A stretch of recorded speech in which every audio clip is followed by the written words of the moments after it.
Bueno, pues ya empezamos y bienvenida, muchísimas gracias por venir. Perfecto, muchísimas gracias, doctor. Y gracias a todas y a todos los que están aquí conectados. La verdad, este es un tema que a mí me apasiona muchísimo.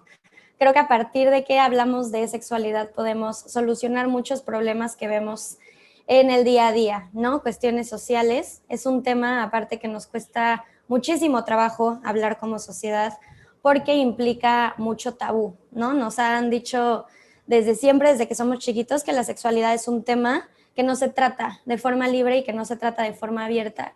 Y eso impacta de manera negativa en cómo nos acercamos a ella. Entonces, pues para empezar, me gustaría que habláramos sobre, bueno, ¿qué es la sexualidad? ¿No? ¿A qué nos referimos cuando hablamos de sexualidad? Porque pareciera, déjenme, me voy a compartirles esto. ¿Sí lo están viendo bien ahí? Bueno, supongo que sí. Cuando hablamos de sexualidad, pasa que creemos que solamente estamos hablando del acto de tener relaciones sexuales con una persona. Y la sexualidad está conformada por varias cosas, ahorita las vamos a ir viendo, pero es muy importante que sepamos que la sexualidad se es y no se hace, ¿no? No se hace un acto sexual y eso entonces es la sexualidad, sino que la sexualidad se expresa en distintas áreas de nuestra vida y compone mucho más que lo erótico. Entonces, ahorita con los adolescentes, que es la población en la que nos estamos, a la que nos estamos enfrentando, es muy importante que sepamos que no hay que hablar con ellos únicamente sobre la parte erótica, sobre cómo es que están teniendo relaciones sexuales sanas, o sea, utilizando métodos de barrera, sino que también tenemos que hablar con ellos sobre cómo es que se están vinculando afectivamente, qué está pasando en cuestión de identidad. Es un periodo del desarrollo en donde están encontrando quiénes son, empiezan a separarse de la familia, empiezan a llevarse mucho mejor con sus pares. Entonces, más bien los pares empiezan a tener una función socializadora mucho más importante, ¿no? Porque empiezan a salirse del núcleo familiar en lo simbólico. Entonces, eso en la sexualidad va a permear muchísimo. Y por eso vamos a empezar hablando de que la sexualidad es una dimensión que tenemos todas las personas y está presente desde que nacemos hasta que morimos. Incluso está presente desde la concepción, ¿no? Desde la idea de, va a ser niño, va a ser niña, de qué color vamos a pintar su cuarto, desde las fantasías que tienen los papás sobre qué es lo que va a hacer esta persona, ahí ya estamos hablando de sexualidad.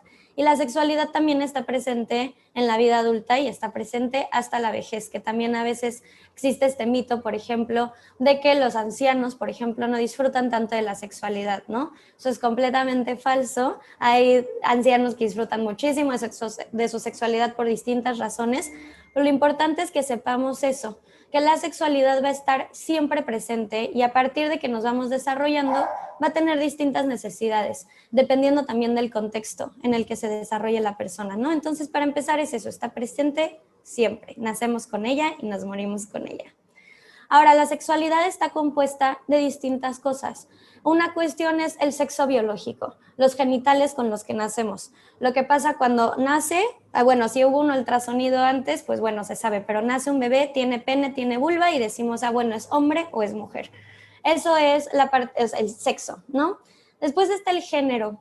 El género es la construcción social que hacemos alrededor de ese hombre o de esa mujer, lo que denominamos como femenino o lo que denominamos como masculino, lo que según nosotros deberían de hacer los hombres y las mujeres. Y el género es construido. Entonces podríamos hablar del que el sexo es lo biológico y el género es lo cultural. Ahora, también la sexualidad está compuesta por la orientación sexual. La orientación sexual se refiere a quién nos gusta, quién nos atrae, por quién nos palpita el corazón, tal cual. Después también está compuesto por el vínculo del erotismo, que es el cómo nos relacionamos con las demás personas. Y bueno, más bien esos los vínculos afectivos, el erotismo es cómo nos relacionamos con las demás personas, pero a nivel sexual, ¿no? La capacidad que tiene nuestro cuerpo de sentir placer.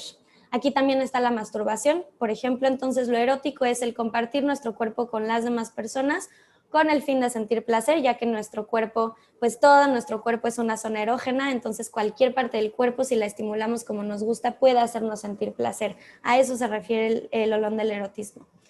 Después tenemos la reproducción, que como bien dice el nombre, tiene que ver con la capacidad que tenemos los seres humanos de reproducirnos, y los vínculos afectivos, que tiene que ver con la capacidad que tenemos de relacionarnos como personas. Entonces, a grandes rasgos, de eso se compone la sexualidad. Después están los holones de la sexualidad. Es una teoría que propone el doctor Eusebio Rubio, es el director de la AMSAC, que es la Asociación Mexicana de Salud Sexual aquí en México. Ahorita voy a indagar en ellos un poquito, pero les puse estos 6 cuestiones para que veamos cómo la sexualidad no es únicamente el acto de tener relaciones sexuales, sino que está conformado por distintas cosas que no tienen que ver directamente con el sexo, ¿no? La sexualidad al mismo tiempo se experimenta o se expresa en pensamientos, en fantasías, en creencias, en prácticas, en valores, y es la interacción que hay entre factores biológicos, socioeconómicos, culturales, éticos. Entonces estamos hablando de que la sexualidad es un fenómeno multifactorial y se puede ver o se expresa en lo que somos, en lo que sentimos, en lo que pensamos y en lo que hacemos. La sexualidad está presente en muchas áreas que a veces no podemos detectar luego que esa es la sexualidad expresándose, pero en realidad tiene que ver con sexualidad, el comportamiento que estamos viendo.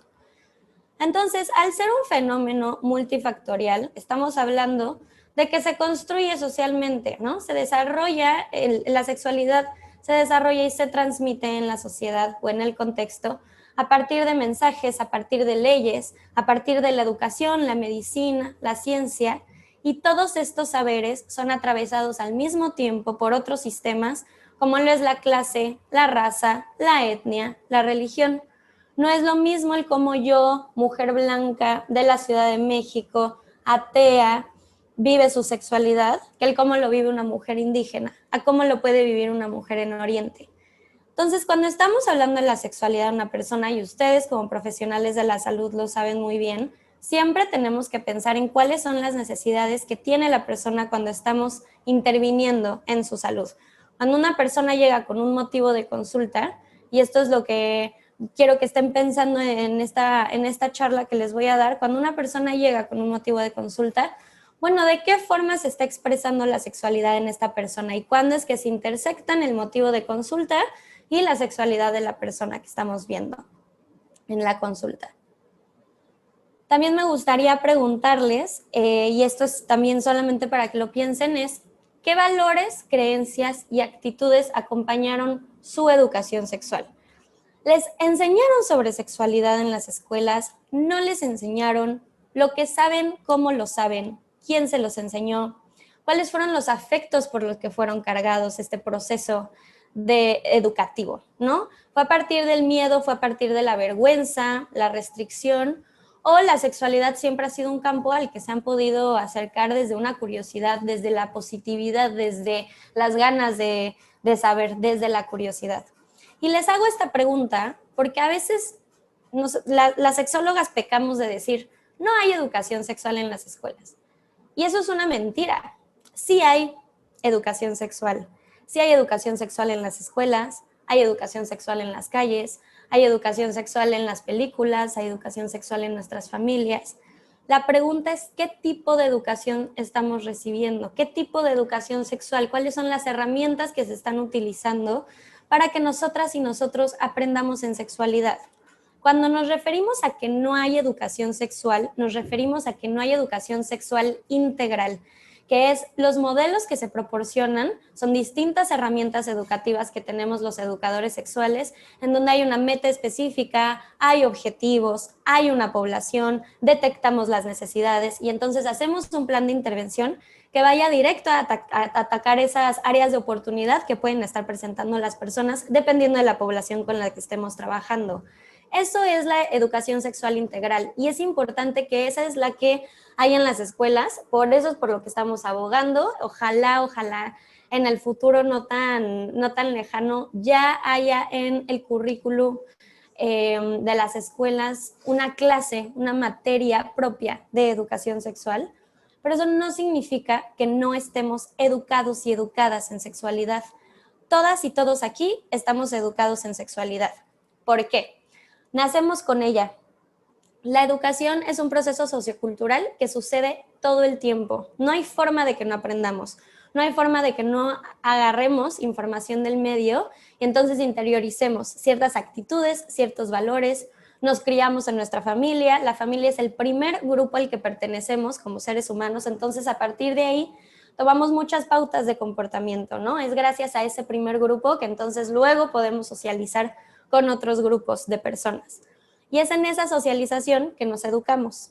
Ahora, pensando en que el medio educa y pensando en que el medio es machista, homofóbico, que quizás no puede tener en su agenda herramientas como aborto, despenalización del aborto, acceso a métodos anticonceptivos, pensar en la pornografía, por ejemplo, como una herramienta educativa, ¿no? Todo eso nos ha ido educando en sexualidad. El problema es que es una educación y es todo un proceso que se ha ido dando en un contexto en el que esta sexualidad no se ve de forma positiva. Entonces, el cómo nosotros nos relacionamos con la sexualidad también es negativa. Y este es un problema que vemos a veces y por eso es que para mí era muy importante saber, bueno, cuáles eran sus necesidades como pediatras, ¿no?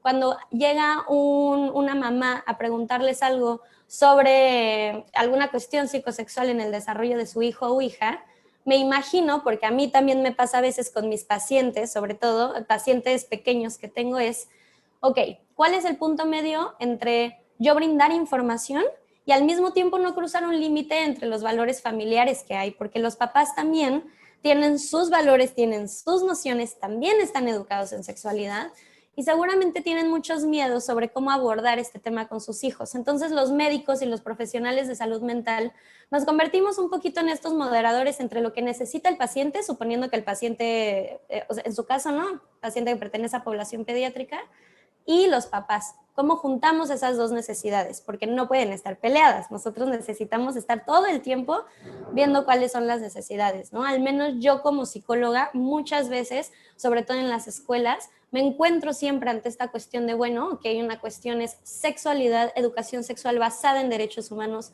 y en evidencia, y la otra es que esta persona se ha desenvuelto toda su vida en un sistema familiar que tiene ciertos valores y tiene ciertas creencias y se tienen que respetar también, ¿no? La cuestión es hasta dónde, cuáles sí, cuáles no.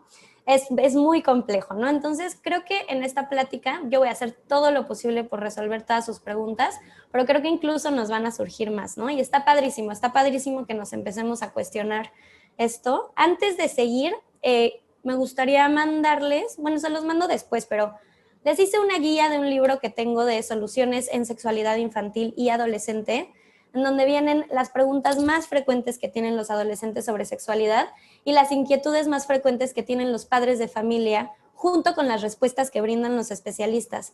Entonces les hice un documento que me gustaría mucho mandarles, yo creo que se los voy a mandar aquí por el chat para que lo puedan descargar, pero lo hacemos ya más adentrados en la plática. Entonces, retomando, ¿por qué es importante acercarnos a la sexualidad desde un lugar positivo? Porque acercarnos a ella desde un lugar negativo, de hecho, interfiere en nuestra salud. ¿Y qué hacemos nosotros? Brindar salud. Entonces, qué bueno que estemos ya platicando de esto. Esto ya se los expliqué un poquito, pero vamos a adentrarnos un poco más. Estos son los solones.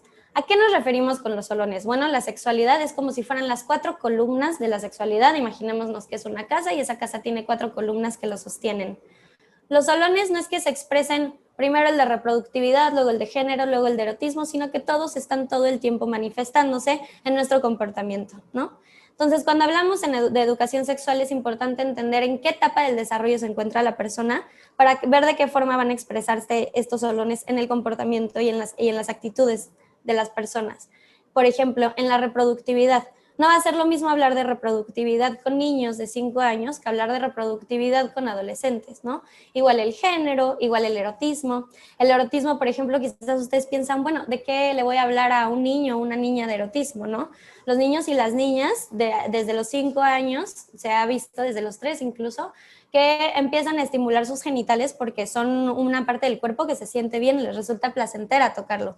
Y eso también es erotismo, y es a partir de ahí que empezamos a hablar de ellos con ellos sobre límites, sobre privacidad, la importancia de que hagan este comportamiento que no es una masturbación completa porque no hay ni fantasía sexual, ni necesidad de llegar al orgasmo, ni mucho menos, solamente es una estimulación normal. Es importante que sepan que eso tiene que hacerse en un lugar privado, ¿no? Es importante que sepan estos niños que lo que están haciendo se llama de cierta forma. Y es importante que este comportamiento no venga cargado de un afecto negativo, porque el autoerotismo es lo que nos lleva a saber entonces cómo nos gusta, ya más después cuando nos vamos desarrollando, cómo nos gusta tocar nuestro cuerpo, cómo nos gusta comunicarle a la otra persona con la que nos estamos compartiendo que lo toque, pero sobre todo es gracias al placer en los genitales que también detectamos si algo malo les está pasando a ellos. Entonces, es gracias a que nos acercamos de forma positiva a la sexualidad y al placer que estamos más en contacto con nuestro cuerpo y estamos en contacto con nuestro cuerpo de forma más positiva. Pero es muy difícil hacer eso cuando se nos ha inculcado tanto miedo y tanta vergüenza por hablar de estos temas, ¿no? Entonces, el olón de la reproductividad tiene que ver con la capacidad que tenemos de reproducirnos y también vienen incluidos las prácticas de cuidado, de educación y la realización efectiva de paternaje y maternaje. Todo lo que es crianza tiene que ver con el olón de la reproductividad. El olón del género, como ya les dije, es el conjunto de ideas, actitudes o valores que construimos alrededor del sexo. Es lo que decimos, esto es femenino, esto es masculino, esto es lo que tienen que hacer los hombres, esto es lo que tienen que hacer las mujeres. Y desde ya les digo que este sistema de género binario en el que las mujeres solo pueden identificarse con lo femenino y los hombres solamente con lo masculino, es un constructo, es una organización social que tenemos. Si bien, claro que hay cuestiones biológicas que pueden hacernos comportar distinto, y eso ustedes como médicos lo saben mejor que nadie, si hay muchas actitudes, nociones, valores, actividades que creemos que pueden hacer o no los hombres y las mujeres, y esas son las que tenemos que empezar a cuestionarnos. ¿Por qué? Porque son estas actitudes las que tienen que ver con cumplir más bien una agenda política, una agenda económica, la institución como el matrimonio, por ejemplo, la necesidad que tiene la iglesia de seguir manteniendo esta institución. Entonces, diciendo la única forma natural de emparejamiento es el de un hombre y una mujer, un hombre que sale a trabajar, una mujer que se queda cuidando a los hijos. Todo ese cuestionamiento puede cuestionarse desde el género, ¿no? Digo, toda esa idea puede cuestionarse desde el género. Bueno, ¿por qué como mujer yo tendría que quedarme en mi casa? ¿Qué es lo que pasa con mi cuerpo, con mi mente, con mis ganas, con todo lo que soy, que no podría estar desarrollándome en el ámbito de lo público, ¿no? Y viceversa con los hombres. ¿Por qué son los hombres los que tienen que ser fuertes, los que no tienen que llorar? ¿Por qué somos las mujeres las que tenemos que proveer únicamente en la cuestión afectiva? Todo el género y el cómo nos vinculamos con las demás personas de lo más importante en este momento, en el periodo adolescente. ¿Por qué? Porque se están empezando a vincular con sus pares. Los pares empiezan a ser un referente de comportamiento importantísimo. Entonces, que se empiecen a relacionar desde la aceptación, ¿no? Desde tú puedes hacer lo que quieras, eso no te voy a discriminar por eso, no voy a decirte, yo me acuerdo en la secundaria, ¿no? Verdaderamente afirmábamos cosas terribles y muy violentas de las personas a partir de las actividades en las que se involucraban. Y eso en el proceso de socialización y después en el proceso para encontrar una pareja va a estar jugando todo el tiempo. Entonces, desde ya, una de las misiones más grandes que tenemos es empezarnos a cuestionar estos roles de género, ¿no? ¿Por qué cuando una persona, un hombre, se acerca a lo femenino es violentado? ¿Por qué cuando una mujer se acerca a comportamientos masculinos es empoderamiento? Es súper interesante, podríamos hablar del género a las 2 horas, pero vamos a continuar porque si no, no nos va a dar tiempo. Ahora, el olón del erotismo tiene que ver con la capacidad que tenemos de experimentar sensaciones placenteras en el cuerpo, y el olón de los vínculos afectivos se refiere a la capacidad que tenemos de generar relaciones interpersonales sanas y significativas. Y aquí dirían, bueno, pues a veces el de los vínculos afectivos y el del erotismo podría ir de la mano. La realidad es que hay muchas personas asexuales. Las personas asexuales son estas personas que no tienen ningún tipo de interés en compartirse sexualmente con las personas, pero sí tienen un interés, obviamente, de tener vínculos importantes, ¿no? Una cuestión es la parte erótica, que no se les despierta. Lo que dicen estas personas en la consulta es, pues no tengo nada de ganas de tener sexo, ¿no? eso es, bueno, obviamente tiene que analizarse, pero la realidad es que hay personas asexuales. Y eso no significa que no tengan la capacidad, ni el interés, ni la necesidad de tener vínculos significativos con las demás personas. Entonces, ahora vámonos a la adolescencia, a las características propias de la adolescencia y la sexualidad adolescente. Empezar, déjenme ver qué hora es, cómo vamos. Listo. Bueno, la adolescencia tiene un principio biológico y un final psicosocial.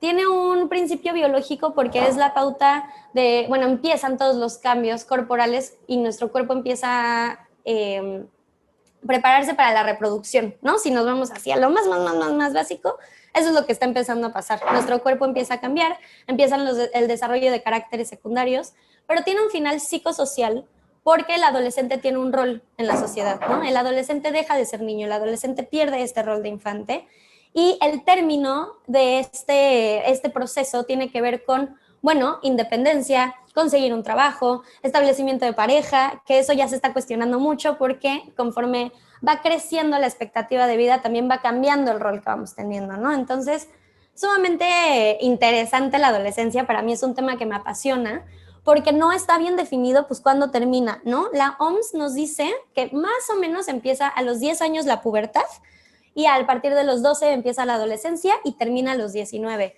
Pero sabemos que la adolescencia, o sea, puede haber adolescencia tardía, pueden haber personas que tardan un poquito más en madurar. Y bueno, ¿qué es eso? ¿No? Socialmente hay muchísimos componentes que nos pueden llevar a decir, bueno, esta persona ya es adulta joven, esta persona es adolescente, que no tiene que ver con la cuestión biológica, física, de cambio de cuerpo. Entonces, eso para comenzar con la adolescencia. También es un proceso sociocultural. Ahora, es un momento en donde el autoconcepto, la autoestima, la percepción del mundo y de las otras personas, de los padres y la familia cercana se van modificando. Entonces, el rol del niño va cambiando, va empezando a ser esta persona que dice, oye, yo también quiero participar en las decisiones que se toman en la familia, yo también quiero decidir a dónde vamos a ir a comer el fin de semana, también quiero decidir cuál va a ser la película que vamos a ver en el cine, quiero decidir cómo voy a decorar mi cuarto. Entonces es muy importante que como padres, como profesionales también de la salud, les demos a los adolescentes esta capacidad de ser competentes, ¿no? De expresar qué es lo que necesitan para que se pongan ahí a prueba y vean que no pasa absolutamente nada cuando hablan por ellos mismos, cuando dicen qué es lo que necesitan. Ahora hay una pérdida del rol infantil, no sé si conocen a esta psicóloga, se llama Averasturi.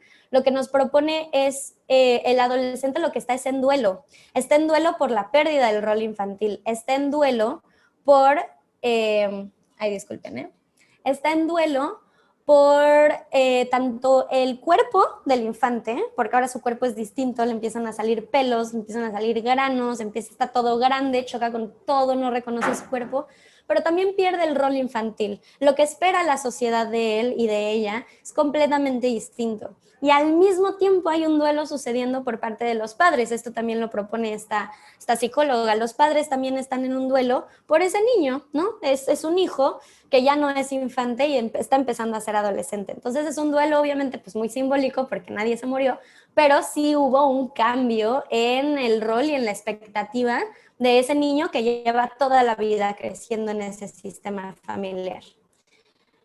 Al mismo tiempo, en cuestiones de sexualidad, pues empieza a haber un interés por ver pornografía o entenderla, qué es eso, por qué las personas se graban mientras tienen relaciones sexuales, por anticoncepción, o sea, sus valores empiezan a cambiar. Yo me acuerdo cuando empecé a ser adolescente, pues me hice feminista, empecé a cuestionar el capitalismo, incluso dije como, bueno, pues chance me vuelvo vegana, vegetariana, porque los pobres animales, eso es parte del súper normal de la adolescencia y tenemos que dejar que todos estos cuestionamientos se desenvuelvan en un lugar seguro, ¿no? Con nosotros, incluso como profesionales de la salud mental, pero también invitar a los padres a tener estas pláticas con sus hijos.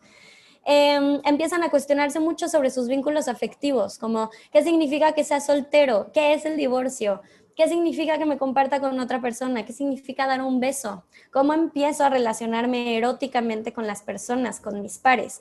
Y empieza toda esta experimentación que sí, se empieza a relacionar en estas nuevas formas, se empiezan a relacionar de formas distintas en lo afectivo, ¿no? Empiezan nuevos modelos relacionales, por así decirlo. Ahora, en características, bueno, ¿cuáles son los cambios que podemos ver físicos? Pues es aparición de vello corporal y púbico, la menstruación, el aumento en el tamaño de los senos, cambios en la voz, cambio en el tamaño de los genitales, aparición de los de granos y sudor. O sea, el cuerpo está todo, pues yo me acuerdo cuando era adolescente, detestaba los cambios y supongo que ustedes también se pueden acordar de lo que es ser adolescente y que solamente tu cuerpo un día empieza a ser completamente distinto. Ahora, como profesionales de la salud, lo que hacemos ante esto, los factores de protección que enviamos, es siempre hablar de estos cambios desde un lugar positivo. Ahora, cuando yo digo positivo no significa negar que son incómodos, decirle a la persona que lo tiene que vivir con, sí, ¿no? O sea, con muchísima felicidad. No se trata de romantizar los cambios en el cuerpo, para nada.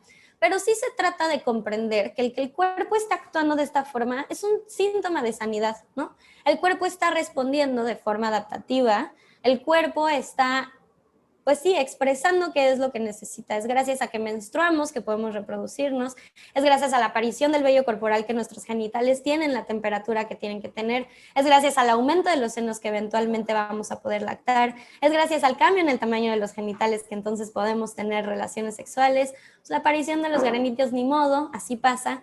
Pero ¿qué sucede? Los adolescentes están en contacto, son la población que más en contacto está con los estándares de belleza. Son quienes más atravesados se ven por esos estándares de perfección, de tener un cuerpo hegemónico, de tener un cuerpo ultra delgado, de tener un cutis perfecto. Los adolescentes están pensando en eso mucho, de hecho, prácticamente todo el tiempo. Y es muy importante que tanto los padres como nosotros, los profesionales de la salud, nos acerquemos a estos cambios desde eso, ¿no? Como de, bueno, pero es algo normal que le está pasando a tu cuerpo y que sepan que es algo sano. Entonces, si empiezan a relacionar esto con algo sano, vamos a poder eliminar un poco estos afectos de vergüenza, estos afectos de culpa, de no tengo el cuerpo que quiero tener, ¿no? Mi cuerpo no huele como olía antes, ahora tengo que usar un brasier, ya no puedo usar lo que usaba antes. Es decirles que lo que les está pasando es normal, pero que sobre todo se va a terminar, que la adolescencia es un periodo bien cortito y que no regresa. Entonces es un poco como para acompañarlos en esta angustia, porque el adolescente está en constante contacto con él y con su cuerpo y con su identidad. Es la crisis, ¿no? Por la que pasan. Ahora, en las mujeres, una de las preocupaciones principales que podemos ver es el tamaño de los senos y la función de la menstruación. Ya me bajó, no me bajó, me baja mucho, me baja poco, me dan muchos cólicos. Hay cambios hormonales, o sea, las hormonas me afectan conductualmente, me afectan emocionalmente. Y en los hombres vamos a ver el tamaño y la posición de los órganos sexuales. Gracias a la pornografía, pues obvio muchísimo agobio de mi pene es grande, mi pene es pequeño, será lindo, no, o sea, hay mucha observación a los genitales, sobre todo lo puedes ver en los hombres. ¿Por qué? Porque en la pornografía, y que en el 2015 hicieron un estudio en México para ver cuánto adolescentes de entre 13 y 18 años habían consumido pornografía. 97% de los adolescentes que contestaron la encuesta, eran más de 4,000 adolescentes, habían visto pornografía. Entonces, obviamente, este es un referente para ellos mismos, ¿no? O sea, empiezan a comparar entre los genitales que ven en la pornografía, que no son reales, eso lo sabemos, con sus propios genitales. Entonces, aquí es muy importante hablarles sobre estos estándares de belleza, sobre cómo lo que pueden ver en la pornografía no es el sexo real, que es una fantasía, que el sexo real en realidad es más complejo, que puede venir acompañada de emociones que no siempre son positivas. Entonces, hablarles del sexo desde este lugar real, obviamente sin romantizarlo ni mucho menos, se tiene que hablar también de los riesgos, porque el sexo es complejo y desde ahí se habla, pero no desde tampoco este lugar de culpa, en donde pasan cosas que en realidad no sabemos bien qué sucede. Por eso las personas empiezan a ver porno, porque necesitan un referente, necesitan ver retratado, bueno, qué es lo que sucede cuando las personas tienen relaciones sexuales, cómo voy a hacerlo yo, estoy en esa búsqueda, eventualmente quiero tener relaciones. Y bueno, los sueños húmedos y las erecciones, ¿no? Yo doy talleres en secundarias y este es un tema que siempre sale. Y lo que les decimos a las compañeras es si a algún compañero le pasa esto mientras está exponiendo, no es motivo de risa, no es motivo de burla, es algo normal que le está pasando a su cuerpo y es una señal de que su cuerpo está funcionando bien. Entonces, si los acercamos a entender que esto es algo normal que le pasa al cuerpo y que es un síntoma de sanidad, podemos calmar estas angustias. La cuestión es que esto tiene que ser colectivo, tiene que ser comunitario, tiene que pasar tanto en las escuelas como en las instituciones como en la familia. Entonces es muy complejo, pero bueno, poquito a poquito. Y lo que sí comparten ambos es, bueno, soy alto, soy chaparro, el peso, el acné, el control de los impulsos sexuales y la satisfacción en vínculos sexoafectivos. Lo que quiero yo es tener relaciones que me hagan sentir bien. Ahora, al mismo tiempo, ay, me estoy tapando, un segundo. En este momento, su visión del mundo ya no se centra en ellos mismos, ¿no? El egocentrismo que vemos en la etapa infantil va desapareciendo y pueden ser más empáticos con el punto de vista de la otra persona. Se empiezan a desvincular de la familia. La familia deja de ser el punto de encuentro principal y los pares empiezan a formar parte en el proceso de socialización.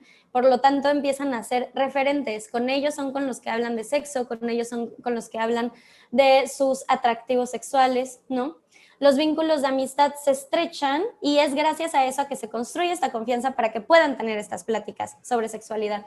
Es muy normal, un agobio de los papás a veces puede ser que justamente los amigos los estén invitando a los hijos a este lugar como medio extraño a la sexualidad, quizás a ver justo pornografía o contenido violento. La realidad es que los adolescentes, no hay forma de que evitemos que los adolescentes hablen de sexo con sus pares. Lo que es muy importante es que los adolescentes sepan que pueden acudir a nosotros, pueden acudir a un adulto de confianza siempre que tengan una duda y que eso no va a poner en riesgo el vínculo que tengan con nosotros. Generalmente por eso las personas no hablamos de sexo con nuestros padres o no hablamos de sexo con una figura de autoridad. Porque como nos lo han enseñado como algo que transgrede, creemos que le estamos agrediendo a la otra persona, ¿no? Quizás un poco a nivel simbólico o inconsciente, ese es el miedo que hay detrás. No quiero hablar de esto contigo porque es un tema malo, porque sé que la respuesta que puedo recibir es negativa, entonces prefiero guardarme todas estas preguntas para mí. Y entre pares, cuando no hay de esta corrección social, porque justamente son pares, puede haber corrección social y ahorita de hecho esto es muy interesante. Las generaciones de hoy son las que más vigiladas están por sus pares, por el acceso que tienen a la tecnología. Ese es otro tema. Pero los pares en realidad son esta fuente de conocimiento y también en donde se liberan muchas preguntas que pueden ser agobiantes. ¿Por qué? Porque no hay una consecuencia tan negativa al hacerse estas preguntas como en conjunto, como lo podría haber ante un padre que no está para nada sensibilizado a contestar estas preguntas sobre sexualidad, ¿no? Muy bien, vamos a continuar, no sé por qué no cambia. Ahora, en los procesos de educación de la sexualidad, el enfoque se va a dividir por distintas cosas. Hay 3 tipos de educación sexual. No vamos a hablar de las 3 ahorita porque si no, no nos va a dar tiempo. Ahorita solo quiero hablarles de uno, es el restrictivo. El restrictivo es este modelo que nos dice que la abstinencia es la única forma, ¿no?, en la cual podemos compartirlo sexualmente, o sea, no hacerlo, en donde nos inculcan muchísimo miedo, muchísima culpa por tener relaciones sexuales, en donde se cree que el matrimonio solamente debe ser entre un hombre y una mujer, pero sobre todo la restrictiva, la característica principal que tiene es que se habla de la sexualidad como algo que se hace, no como algo que se es, y que se hace bajo un contexto sumamente específico, que es cuando queremos tener hijos, cuando queremos reproducirnos y lo hacemos con una pareja, ¿no? Entonces hay distintos mitos, ahorita vamos a verlos, pero es importante que sepamos que todos los enfoques tienen un mensaje, tienen una meta, hay personas especializadas que hablan de esto, tienen temas específicos y se da en un contexto. Las otras 2 son la preventiva y la promocional. La preventiva es la que te da información sobre métodos anticonceptivos, formas de no contraer infecciones de transmisión sexual, cuáles son las infecciones de transmisión sexual, pero la promocional, que es la tercera, te da eso más todos los solones incluidos. La promocional es la que queremos dar, la promocional es la que está basada en derechos humanos y en evidencia científica. Entonces, esa es la que tiene que haber en las escuelas. Esto es educación sexual integral. La otra, la restrictiva, pues obviamente tiene muchísima influencia de la iglesia, ¿no? Valores sumamente judío-cristianos. Entonces, es esto lo que nos ha hecho no acercarnos a la sexualidad desde un lugar positivo. Ahora, vámonos a los mitos que puede infundir este tipo de educación sexual. ¿Y por qué se los estoy poniendo? Porque es esto lo que vemos en la consulta, es esto lo que vemos en los problemas, cuando llega una mamá muy agobiada, cuando llega un adolescente. Al final lo que está detrás son estos mitos, son estas creencias sobre quién soy yo a partir de cómo es que estoy relacionándome con las demás personas. Entonces, mito, el de la virginidad. Una mujer vale menos si comienza su vida sexual fuera del matrimonio o tiene muchas parejas sexuales. La realidad es que la virginidad es un constructo social que considera a la sexualidad femenina como algo peligroso, como algo de lo que hay que cuidarnos, ¿no? Entonces, no hay forma realmente de demostrar por la ruptura del himen si una mujer ha tenido relaciones sexuales o no, porque sabemos que el himen puede romperse por un movimiento brusco, por andar en bicicleta, te caíste y te pegaste en el coxis. Muchas mujeres se les ha roto el himen de esa forma. Hay mujeres a las que ni siquiera se les termina de romper el himen cuando tienen relaciones sexuales y hay muchos tipos distintos de himen. Entonces, todo esto es una idea, es un constructo. Es la idea de que las mujeres, cuando tienen relaciones sexuales, entonces son más sucias. Y es un gran problema. ¿Por qué? Una, la abstinencia no ha demostrado de ninguna forma, ha generado que las personas tengan menos embarazos, tengan menos infecciones de transmisión sexual, mejoren de alguna forma sus vínculos afectivos. La realidad es que no hay forma realmente de que nosotros como psicólogos, como profesionales de la salud sexual, evitemos que los adolescentes tengan sexo, evitemos que prueben las drogas, evitemos que no se pongan en situaciones de riesgo. Tristemente es parte, y no sé si tristemente, pero vaya, es que es complejo, es parte del desarrollo. Entonces nosotros como profesionales de la salud lo que necesitamos pensar más bien son en factores de protección, son en todas estas medidas de solución de daños, por así decirlo, que vamos a tener cuando estas actitudes de riesgo, estos comportamientos que ponen a los adolescentes en riesgo, se expresen, ¿no? Es un factor de protección mucho mayor el que un adolescente sepa que sus papás son un lugar seguro para que llegue y le diga, papá, tuve relaciones sexuales sin condón, papá, estoy teniendo una adicción, necesito ayuda, papá, el otro día me puse muy borracho y manejé borracho en el coche, ¿no? Y que sepan que los papás van a estar ahí, obviamente sin apapacharlos y todo, ¿no? Los papás, obvio, tienen que poner límites, los papás están ahí también para decirles, esto se hace, esto no se hace, pero tienen que darles soluciones a las problemáticas que les están brindando. Y lo que sucede es que en aras de la prevención y de decir, bueno, ¿de qué forma vamos a hacer que los adolescentes no se pongan en riesgo? En lo que pensamos es abstinencia. No, pues nunca pruebes las drogas, no, pues nunca te pongas borracho, no, pues nunca tengas sexo. Y eso es algo que hemos visto con el tiempo, no funciona. Las personas siguen contrayendo infecciones de transmisión sexual, los embarazos deseados siguen pasando, los adolescentes siguen consumiendo sustancias. Entonces tenemos que brindar factores de protección ya después de que se expresen estas situaciones. Y con el mito de la virginidad, por ejemplo, va más allá de que las mujeres entonces puedan desarrollar su sexualidad de forma libre y que nos deshagamos de constructos tan antaños como la virginidad. Tiene que ver también con procurar la salud sexual. Hay algo que pasa muchísimo y no saben la cantidad de pacientes que yo he tenido que me traen esta situación, en donde ellas lo que te dicen es, yo soy virgen porque nunca he tenido prácticas penetrativas, o sea, por la vagina, pene-vagina, pero sí tengo relaciones anales, ¿no? Relaciones sexuales anales con mi novio. Y tú ahí cuando les preguntas, ¿y cómo se están cuidando? Te dicen, ah, caray, pues ¿cómo? De ninguna forma, porque no me puedo embarazar. Es como, no, pero puedes contraer una infección de transmisión sexual. ¿Sabías que el ano es la vía por la que más fácil puedes contraer VIH? ¿Por qué? Porque al ano, al no lubricar, necesita lubricación. Si te lastimas, puedes tener aperturas y eso hace que la carga viral entre muchísimo más fácil a tu cuerpo. Entonces, una vez que se los explicas así, es como, te das cuenta de que es un adolescente que, si bien lo de la virginidad y tal, no nos vamos a poner con el paciente a hablar de eso, es como de, oye, pero sí tienes que cuidarte en ese aspecto porque puedes, ok, no puedes tener un embarazo, pero sí puedes tener una infección de transmisión sexual y es muy importante que te cuides. Y también hay toda otra parte que es, ¿qué pasa con la carga afectiva que hay también en tener relaciones sexuales anales o no penetrativas, ¿no? Como lo puede ser el sexo oral, por ejemplo. Hay muchas actividades que podemos hacer al tener relaciones sexuales que no tienen que ver con lo penetrativo.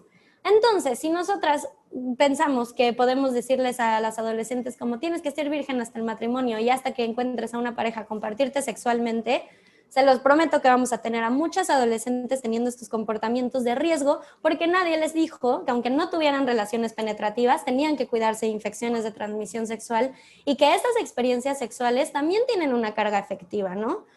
A ver, un faje con alguien, ¿no? El agarrón, pues eso también es bien importante. A nivel afectivo, a nivel sentimental, es sumamente importante para las personas y se les tiene que dar un lugar a eso. Si tienes a las personas creyendo que no están teniendo ningún tipo de relación sexual solo porque no están teniendo relaciones sexuales penetrativas, cuando en realidad sí están siendo sexualmente activas, ¿no? Esta pregunta que te hace el ginecólogo, ¿eres sexualmente activa?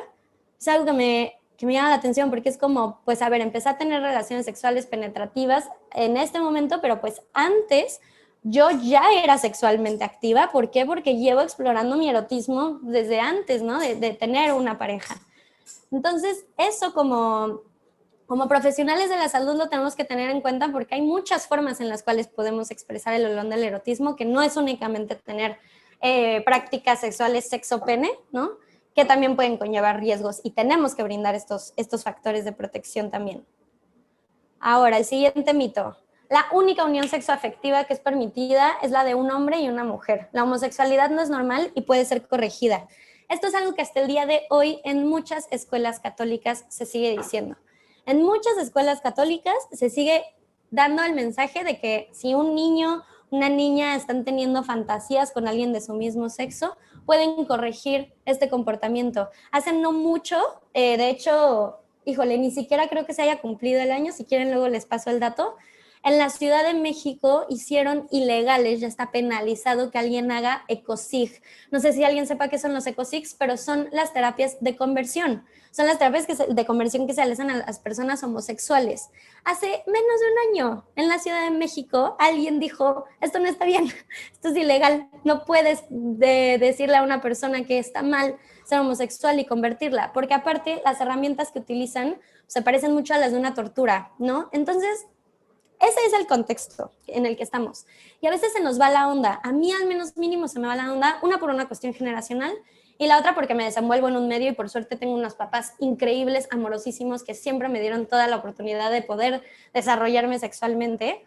Pero es importante que sepamos que este es el contexto, ¿no? Por más que a veces a nosotros no nos atraviese, la realidad es que las personas siguen siendo víctimas de esta discriminación.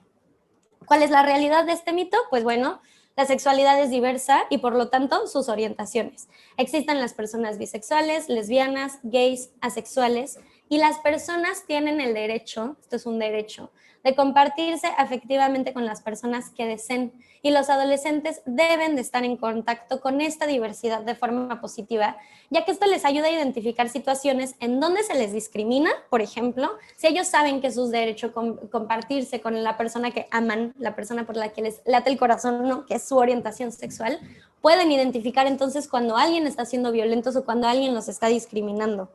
Y al mismo tiempo, regresamos a lo mismo, a evitar las transmisiones de infección, evitar las infecciones de transmisión sexual, ¿no? También pasa mucho, por ejemplo, como, bueno, pues mujeres que tienen sexo con otras mujeres, como no me puedo embarazar, entonces no uso ningún tipo de barrera y ahí también pueden haber infecciones de transmisión sexual, ¿no? Entonces, pues bueno, nosotros como profesionales de la salud, algo que podemos hacer muy concreto es no asumir la orientación sexual de nuestros pacientes, no asumir que son heterosexuales, por ejemplo. Hay un contexto, se llama la heterosexualidad obligatoria.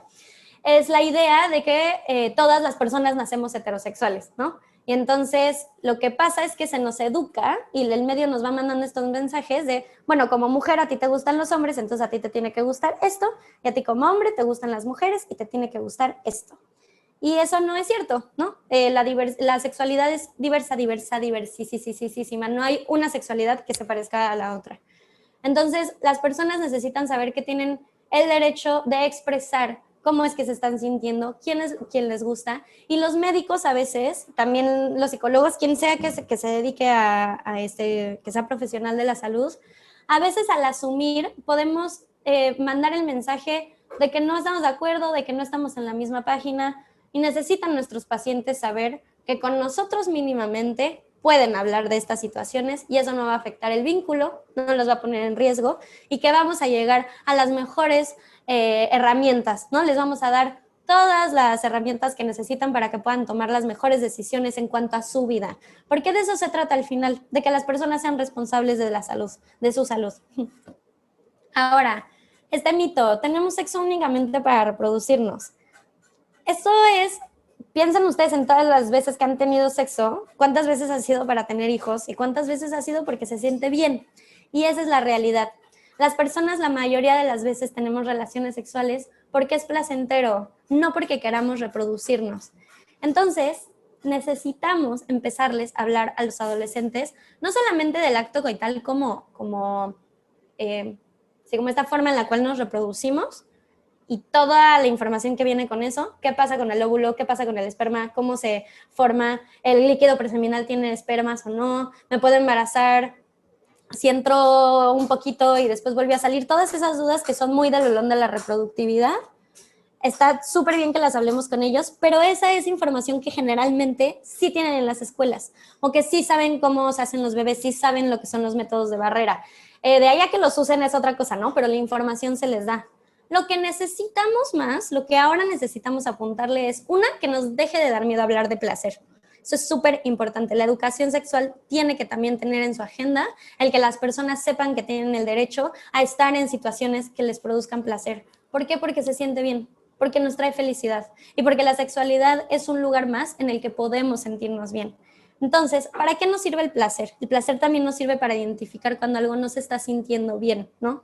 Funcionan un poquito de las dos formas, o sea, son dos cosas que van como unidas, por así decirlo. Entonces, si yo sé que cuando estoy con una persona tengo que sentir rico y no tanto tengo que verme de esta forma, tengo que hacerlo sentir a él de esta manera o a ella. Si yo sé que lo que necesito es sentir placer en ese momento, vamos a poder comunicar mejor qué es lo que necesitamos, vamos a poder poner un límite si alguien está haciendo algo que nos duele. O sea, en la cantidad de chicas adolescentes que tienen estas prácticas sexuales en donde hacen posiciones que les duelen y no dicen absolutamente nada. ¿Por qué? Porque vieron en algún video o porque su novio quizás les dijo que querían hacer esa posición.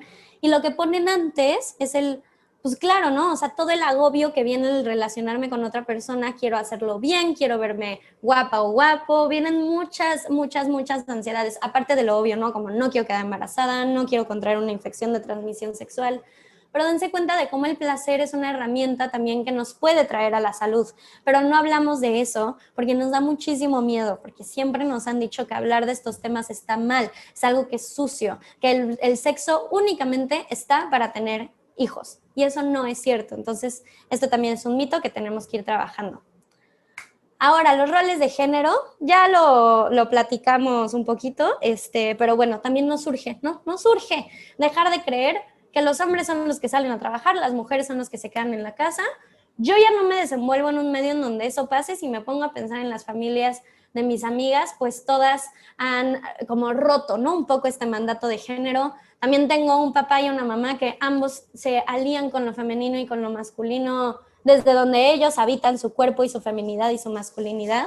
Pero si ustedes se ponen a pensar en sus amigos, en sus colegas, en cómo se comportan sus hijos, sus hijas, se van a dar cuenta de que las mujeres no están 100% aliadas con lo femenino y los hombres no están 100% aliados con lo masculino. ¿Por qué? Porque lo masculino y lo femenino son constructos sociales mayoritariamente. Entonces, los roles de género, al ser una construcción social, es bien importante que cuando veamos que están operando en los adolescentes, al momento de tomar decisiones sobre cómo quieren compartirse con una pareja, sobre cómo se visualizan en el futuro, si quieren tener una familia o no, sobre qué es lo que quieren estudiar. Por ejemplo, hay muchos adolescentes que quizás no se dan cuenta en su momento, pero pues no quieren estudiar algo porque eso es de niñas, ¿no? En mi carrera como psicóloga son 7 niños. Y sí escuché la broma en algún momento de muchas personas como, ay, obviamente son gays, ¿no?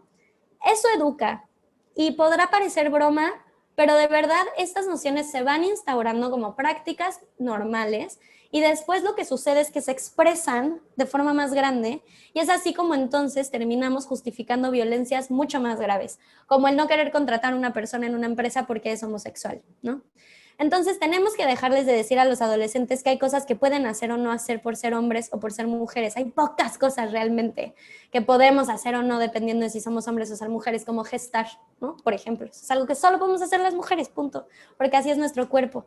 Pero los hombres pueden quedarse en la casa, las mujeres pueden salir al trabajo, los papás pueden ser más cariñosos, las mujeres podemos ser más frías, ¿no? Hay mucho más que delimita el comportamiento de una persona que el sexo, ¿no? Crianza, valores, contexto, trauma.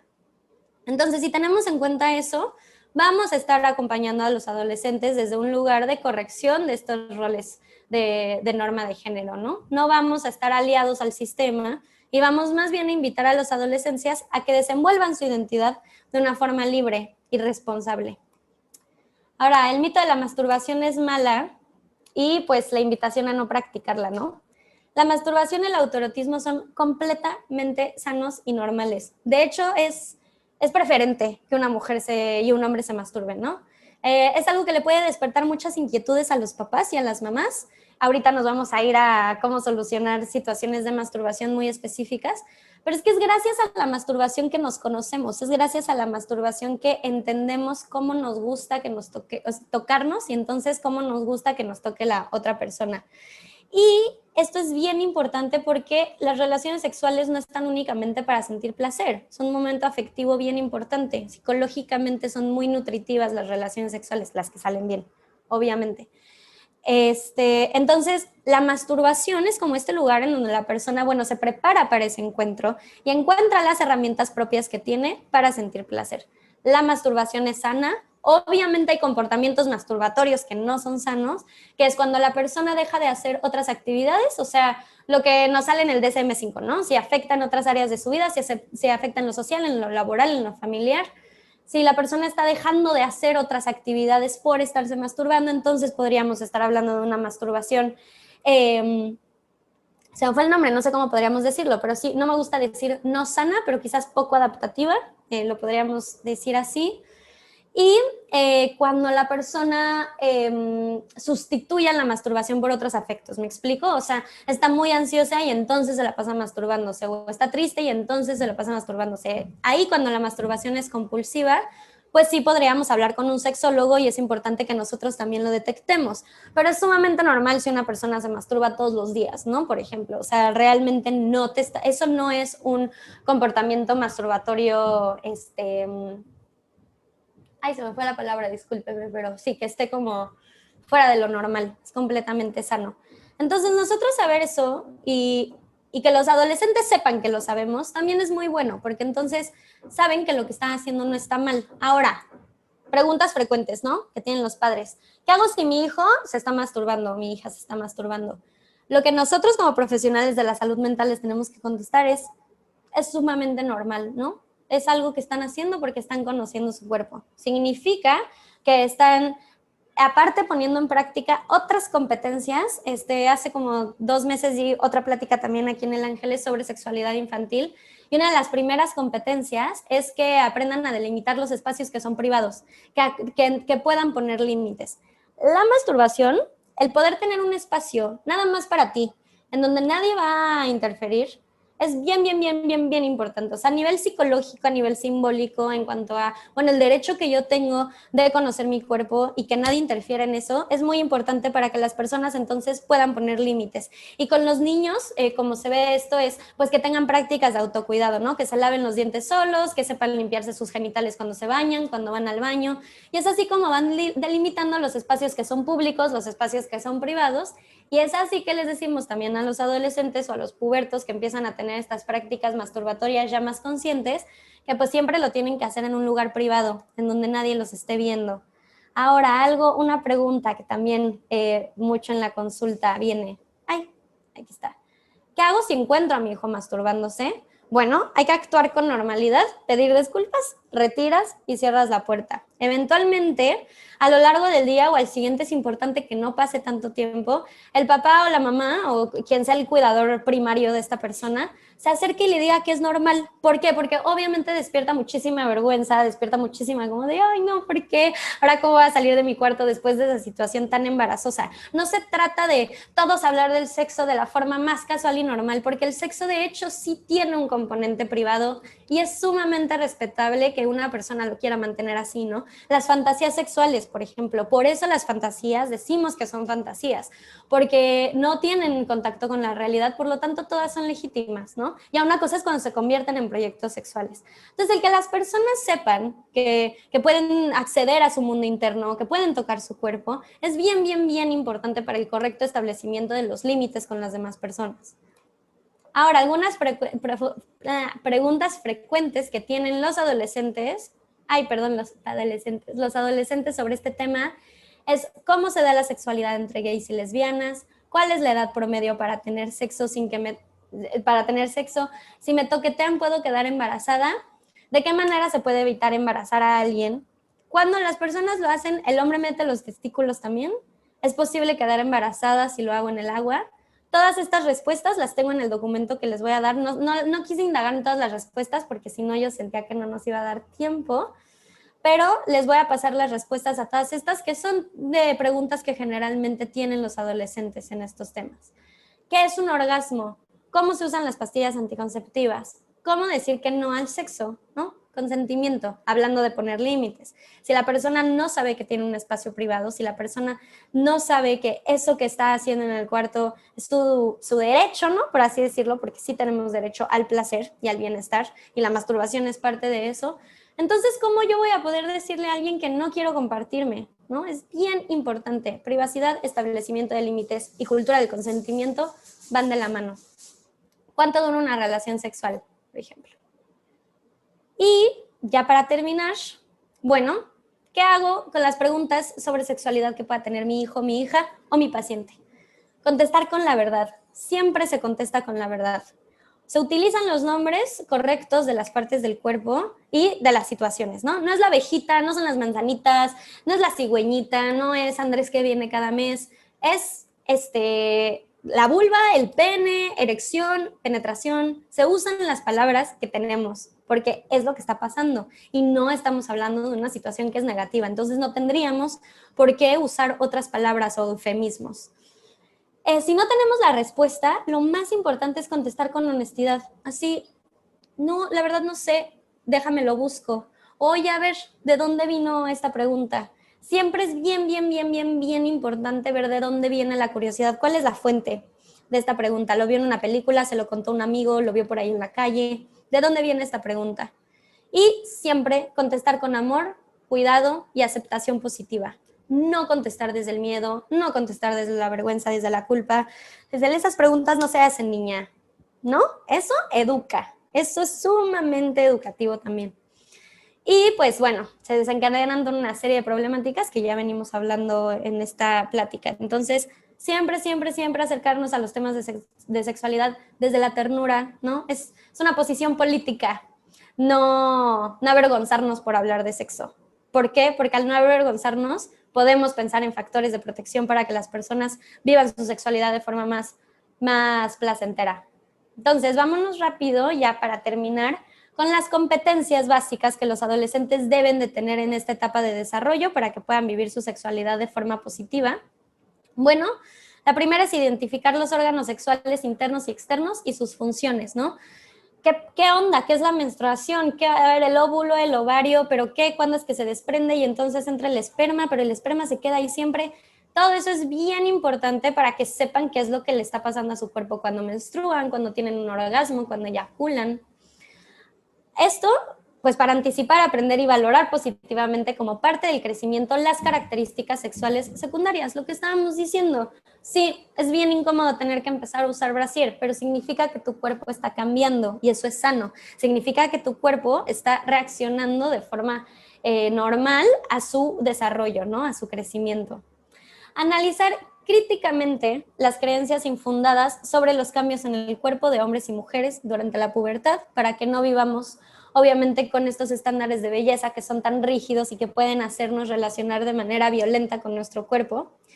Reconocer y valorar positivamente las capacidades que tiene el cuerpo independientemente del sexo de la persona, o sea, aparte de si somos hombres o mujeres, bueno, cuánta fuerza tengo, cuánta elasticidad tengo, la velocidad, el ritmo, etcétera. Mantener hábitos de aseo personal autónomos, el derecho a la privacidad, que es lo que estábamos hablando. Identificar a personas adultas a las cuales puedan acudir en caso de que otra persona vulnere su derecho a la privacidad o en general sus derechos sexuales. Nosotros como médicos somos agentes socializadores en ese sentido. Muchas veces al médico, ¿no? Adolescentes pueden llamarles a ustedes que tienen preguntas y ustedes necesitan ser esa figura que está comprometida a brindarles las mejores herramientas. Sin meter ahí sus valores, sin meter ahí sus percepciones, siempre basarnos en derechos humanos. Disfrutar de manera autónoma las actividades que les llaman la atención para la definición de metas personales sin restricciones basadas en el sexo. Y establecer y mantener relaciones de amistad y románticas positivas, así como analizar los mensajes que la cultura nos transmite sobre ellas, cuestionarnos el amor romántico, por ejemplo, ¿por qué el amor tiene que doler? ¿Por qué tengo que sufrir? Si me pega, me quiere. Todo eso es educación sexual. Entonces, en medida que vayamos identificando cuáles son estas competencias, vamos a poder brindar entonces mejores herramientas en la consulta para los papás y pues poquito a poquito ir brindando mucha mayor salud sexual. Eso sería todo por mi parte. Muchísimas gracias y pues aquí estoy. No sé si tengan preguntas, si tengan comentarios, alguna inquietud. En lo que me cuentan, les voy a ir pasando el documento que prometí mandarles. Muchas gracias, Natalia. Ahorita ese documento, si quieres, mejor mándamelo a mí y Okay. yo lo subo al chat de la sesión, porque creo que va a ser más accesible para todos. Va a llegar mejor así. Perfecto. Muy bien. Entonces, se lo mando. ¿Alguien tiene preguntas, comentarios? ¿Alguien quisiera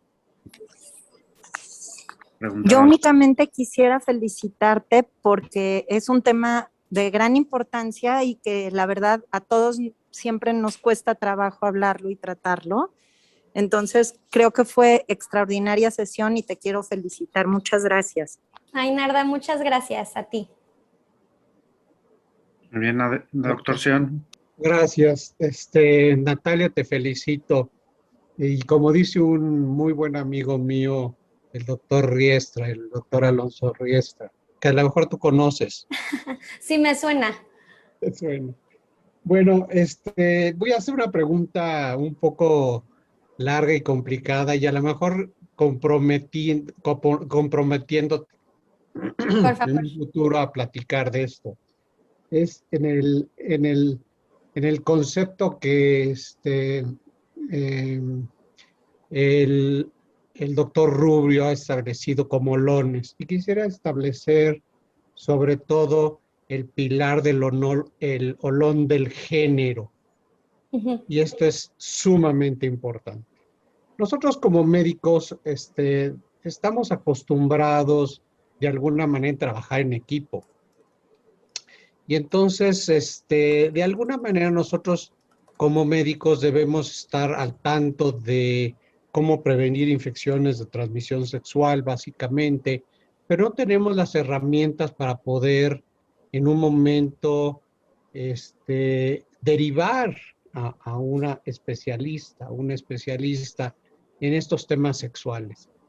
Y en esto quisiera que nos dieras una pauta de cuál es el momento de contactar a algún especialista para poder establecer exactamente el momento en que necesitan ayuda tanto nosotros para poder ayudar a nuestros pacientes y a los padres, que deben de ser, al terapeuta primario, perdón, a los padres para poder establecer esta ayuda al chico, ¿no? Uy, pues como buena psicóloga te voy a contestar que depende, porque depende de muchas cosas, ¿no? Va a depender obviamente de si ya es una inquietud que tienen los papás. O sea, para empezar, si ya es algo con lo que las personas se están relacionando desde la mucha preocupación, ya podríamos buscar un especialista, ¿no? A mí me gusta pensar en que no siempre se busca el especialista para corregir la conducta, sino para que sean un espacio seguro en donde puedan hablar de estos temas, simplemente, porque hacen falta estos agentes sociales, ¿no? Entonces es como, es que sí, quizás, por ejemplo, algo que está pasando mucho ahorita y sí me gustaría, no sé si proponérselos, pero vaya, ponerlo sobre la mesa, todo lo que está pasando ahorita con identidad de género, ¿no? Ahorita estamos viviendo un momento bien importante porque hay un cambio en el paradigma, hay un cambio en el cómo nos estamos relacionando, en el cómo nos estamos identificando, ¿no? Se están cuestionando mucho este sistema sexogénero, en donde, pues bueno, empezamos a hablar de personas transgénero, transexuales, el cómo nos relacionamos con estos temas. Obviamente estamos en el momento más agudo, ¿no? Porque no hemos pasado el umbral, es algo muy nuevo que está pasando ahorita. Yo les voy a ser súper sincera, es un tema que hasta a mí me cuesta trabajo entender, hablo con mi papá todo el tiempo. Como, bueno, es que si ya estamos hablando del género y de cuestionárnoslo, entonces nos vamos a preguntas profundísimas como, ¿qué es ser mujer? ¿No? ¿Qué es ser hombre? ¿Es solamente una cosa? ¿Qué es lo que a mí me hace decir, soy Natalia, soy mujer, me identifico con los genitales con los que nací? Lo que pasa en el género, adolescentes, identidad, es que muchas veces los adolescentes, y los adolescentes de estas generaciones, se los voy a decir, son sumamente disruptivos de la norma de género, ¿no? Son, no sé si conocen el concepto de queer, pero es este lugar de identidad de género en el que se encuentran las personas, en donde no se identifican ni como hombres ni como mujeres en tanto al rol social. O sea, no se identifican ni con lo femenino ni con lo masculino al 100%, sino es como una mezcla entre esas cosas. A mí a veces eso me cuesta trabajo entenderlo porque es como, pues yo tampoco me identifico 100% con lo femenino, pero sí me reconozco como mujer, ¿no? Entonces nos vamos haciendo toda esta serie de preguntas que son muy complejas y yo ahorita que les digo que, o sea, vaya, al final son temas que he estudiado, no he llegado a la solución. Y en el gremio no hemos llegado a la solución a estas problemáticas. Lo que sí sabemos es ciertas cosas, ¿no? Uno es, bueno, si tenemos un adolescente que está teniendo problemas identitarios, ya se manda con un profesional, se manda con un sexólogo, se manda con un psicoterapeuta. ¿Por qué? Porque quizás ahí no va a solucionar únicamente el, bueno, me identifico como hombre o como mujer, que es una pregunta a nivel existencial, o sea, más bien a nivel identitario, pues bien importante, porque las personas pueden presentar disforia corporal, pero porque también hablan de otros aspectos de su vida que pueden estar alimentando y en donde se está expresando es en el cómo viven el género, cómo habitamos el género. Aquí me están preguntando, ¿no? ¿Cuál es el concepto del olón? Bueno, acuérdense que son estas columnas, son lo que hacen a la sexualidad. El género es lo que nos ayuda a performar la sexualidad, por así decirlo. Es gracias al género que nosotros mandamos ciertas señales con herramientas como la ropa, como el maquillaje, como tenemos el pelo, lo tenemos largo, lo tenemos corto, de cómo queremos que nos traten las personas. Entonces, sí, es una pregunta como muy amplia porque podríamos hablar de muchos escenarios, pero creo que concretamente si el adolescente está teniendo problemas identitarios, es importante que vaya con un profesional para que los platique. No sé si se van a solucionar ahí inmediatamente y no sé si hay una herramienta específica para solucionarlo, pero sí debe del adolescente tener un espacio seguro que no sea el médico al que lleva yendo toda la vida, porque también hay una relación médico-padre y entonces los adolescentes pueden tener esta cuestión de, la confidencialidad, no sé si le quiero compartir esto a mi pediatra que tiene una relación tan estrecha con mi papá porque vengo aquí desde chiquito, que el adolescente sepa que existen estos lugares privados en donde puede hablar de sus temas y nadie va pues, a interferir, ¿no? En ese desarrollo, en ese constante cuestionamiento, en esa búsqueda de las preguntas que pueda hacer sobre sí mismo. Ahora, si se está poniendo en situaciones de alto riesgo, ¿no? O sea, si sabemos que está teniendo relaciones sexuales sin protección y que ese es el modus operandi y está teniendo múltiples parejas y no se está poniendo a pensar en cómo cuidarse de métodos de infecciones de transmisión sexual, pues bueno, ahí no solo estamos hablando, la problemática no es solo lo sexual, sino es ¿por qué esta persona no está pudiendo poner límites? ¿Por qué esta persona no está llevando las herramientas de autocuidado a su vida? Entonces podríamos pensar en referir a un especialista. Obviamente, si hay problemas, mujeres que tienen endometriosis, por ejemplo, o personas que tienen síndrome premenstrual, pero la que está diagnosticada en el DSM-5, en donde hay pensamientos suicidas, en donde justo, ¿no? O sea, las hormonas te llevan a este lugar de mucha insatisfacción, de mucho malestar corporal y psicológico, también podríamos pensar en referir. Pero te digo, tendríamos que pensar en, bueno, ¿cuáles son las herramientas con las que cuenta la familia? ¿Cuáles son los objetivos? O sea, ¿cuál es el motivo de consulta? ¿No? Siempre, siempre, siempre. Pero a partir de eso, ¿qué es lo que la persona está intentando solucionar? ¿Por qué llegó la persona a ese espacio? Contesté tu pregunta, solo te hice más bolas. Cuéntame, Sion. No, está perfectamente bien claro. Me quedé pensando Nada más, en el asunto del dimorfismo sexual, Sí, perdón, nada en más los es que mamíferos. tenemos ya el tiempo muy limitado y sí hay otras personas que quieren preguntar. Yo creo Sí, que de todos modos gracias. o sea, creo que podríamos hacer otras dos pláticas. Una que a mí me gustaría mucho es lo de la identidad de género, que creo que claro es que sí. importante, y otra que también es sobre la protección del abuso, Ok, porque en cuanto a los menores, pero es tema de otra plática. Pero Claro. cuando quieran. está la doctora Beatriz Guzmán, quería hacer un comentario, quería hacer una pregunta.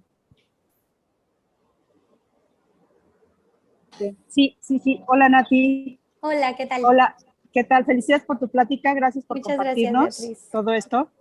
Mira, te quiero preguntar, bueno, primero que nada te quiero felicitar y agradecer que nos hayas mencionado como pediatras y una vez más dejado claro que nadie debe asumir que, que nadie más es heterosexual. O sea, esta heteronormatividad en la que vivimos, como profesionales de salud no debemos ser parte de eso.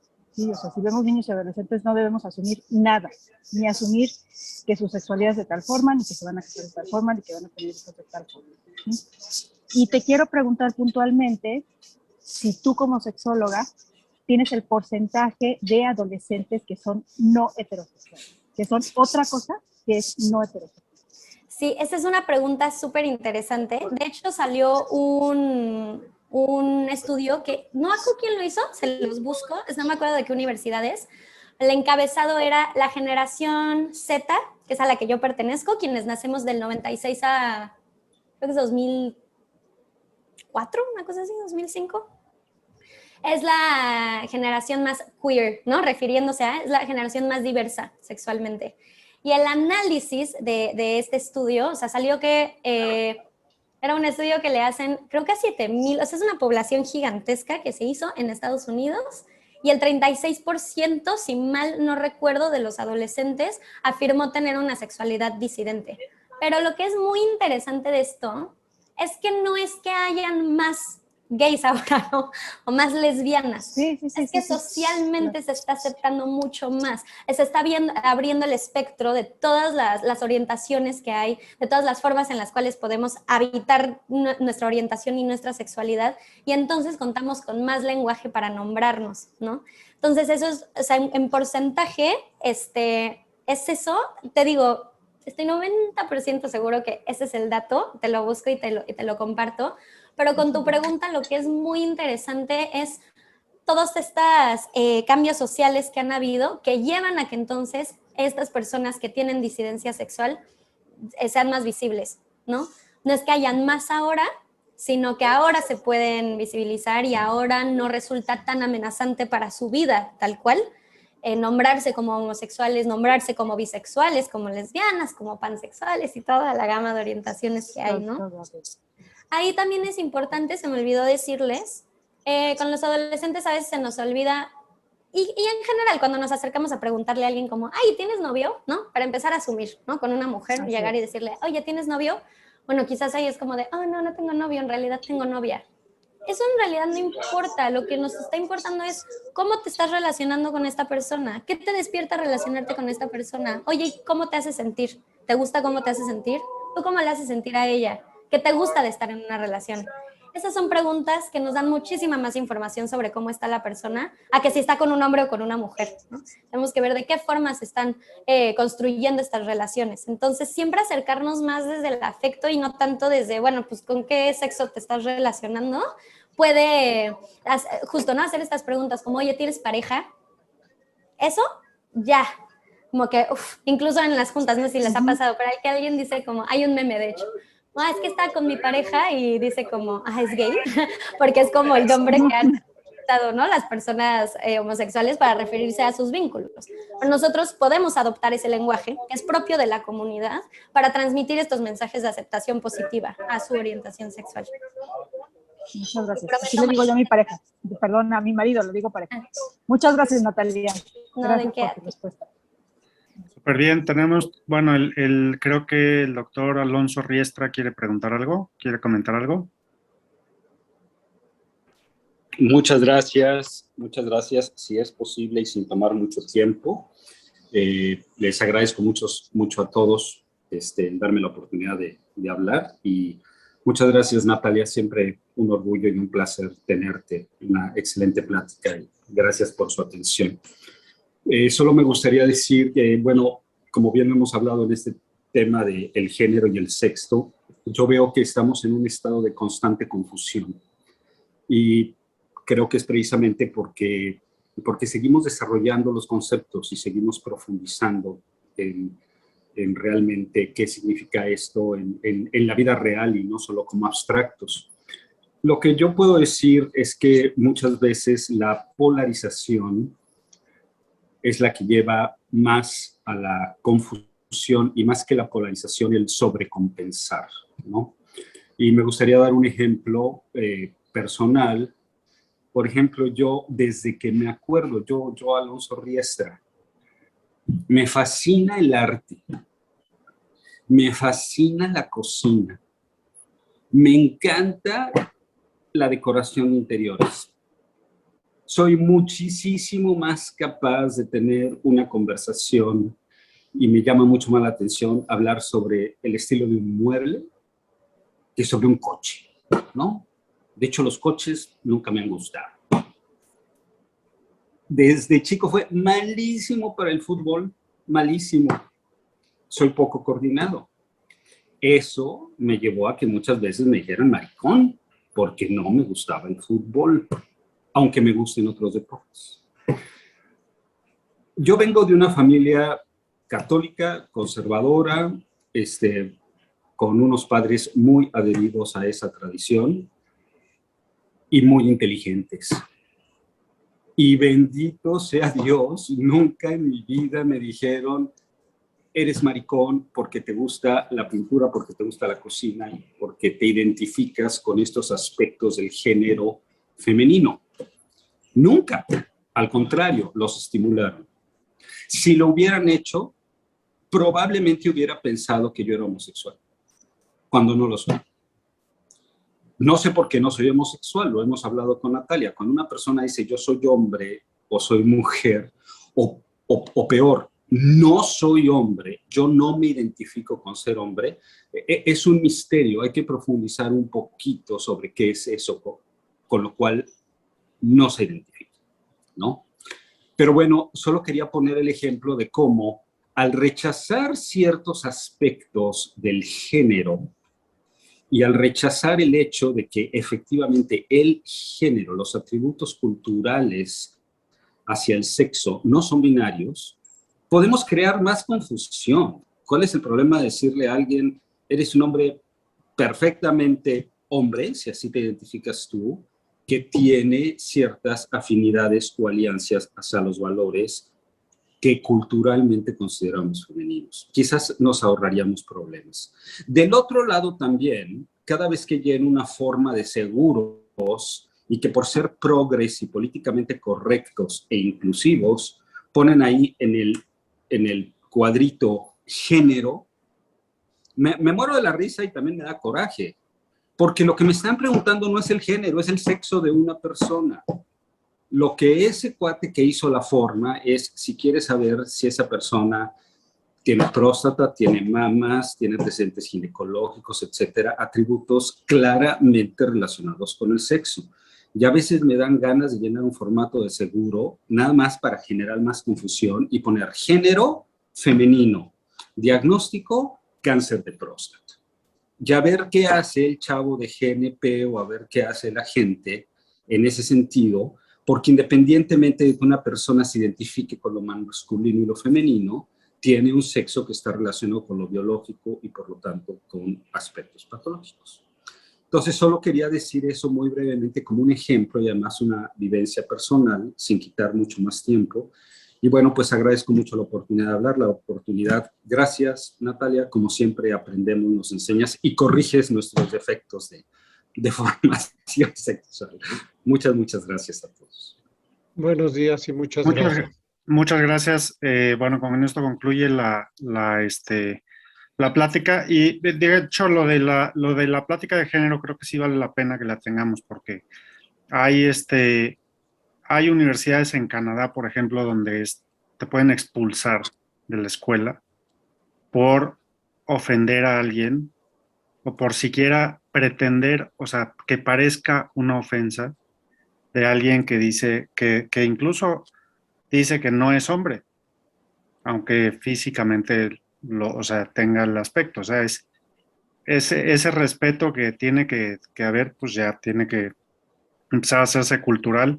Y hay países donde ya lo están llevando pues a legislación y demás, ¿no? Pero bueno, pues ese es otro tema y ojalá lo podamos tener pronto. Un temota. Muchísimas gracias, Natalia, por No, por de la qué. plática. Creo que fue muy enriquecedora. Y bueno, pues ya lo subiremos al canal. Ay, pues muchas gracias a ustedes por invitarme y cuando quieran. A mí me encanta platicar de estos temas. Sonrío toda la plática. Mi papá lo sabe, de eso hablo en todas las comidas familiares. Entonces, muchísimas gracias a ustedes. Es un placer. Buenos días.